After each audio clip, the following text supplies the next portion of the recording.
One thing I don't hear a lot of people talking about is awakening and shadow work while being in a relationship, or like navigating relationships while going through this stuff and having all these really big revelations about yourself, about the world, about your life as you have known it, because that's why people get scared of shadow work, is because you start to see all these things, all these patterns that you've allowed, and then you have to question everything and be like, is this still for me? Is this still what I want? Because you really start deconstructing everything, and so you have to start questioning everything,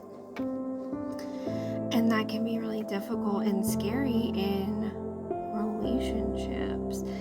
And mine is very special to me, so I do not like to go into a whole lot of details, because it's something to protect. But at the same time, it is a very difficult dynamic, because you have your boundaries, they have their boundaries, and this really doesn't have to be just strictly romantic either. This can really be for any relationship. But it's really finding that balance between those boundaries that you each have, and learning to compromise without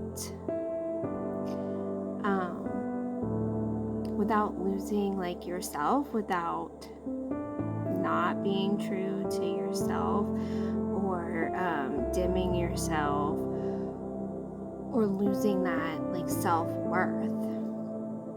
And so it's really it comes down to a choice at the end of the day of what you are willing to do and sacrifice, and where your boundaries are, and having to navigate that with another person's boundaries. And what I have found is that I am someone who is constantly growing and evolving and self-analyzing. And as long as the other person is also willing to grow with you, that right there is money. That right there is money, because number one, it shows effort. But here's the other part of that. Here's the other part, is that you're not going to grow at the same speed or the same rate or in the same way. And so when you grow, there is this it needs to be a healthy balance of push, right? Because there is something very healthy about that challenge, because it makes you really look at yourself and see where you might be being stubborn, right? So it's kind of cool. It's a divine mirror type situation, but it's also frustrating. It's also very scary. And you have to also be able to give people grace and time if they have shown that they're willing to grow and evolve with you. You have to give them that space and time to do that, while also really being in tune and aware of the situation, and your self-worth, staying true to yourself and your morals and what you want for your life. And that's a lot. And then we haven't even thrown kids into the mix, if that's a thing. But it's been a beautiful challenge. Everything, I love the tragically beautiful, right? It has been my whole life has been like that, but this has been interesting, to say the least.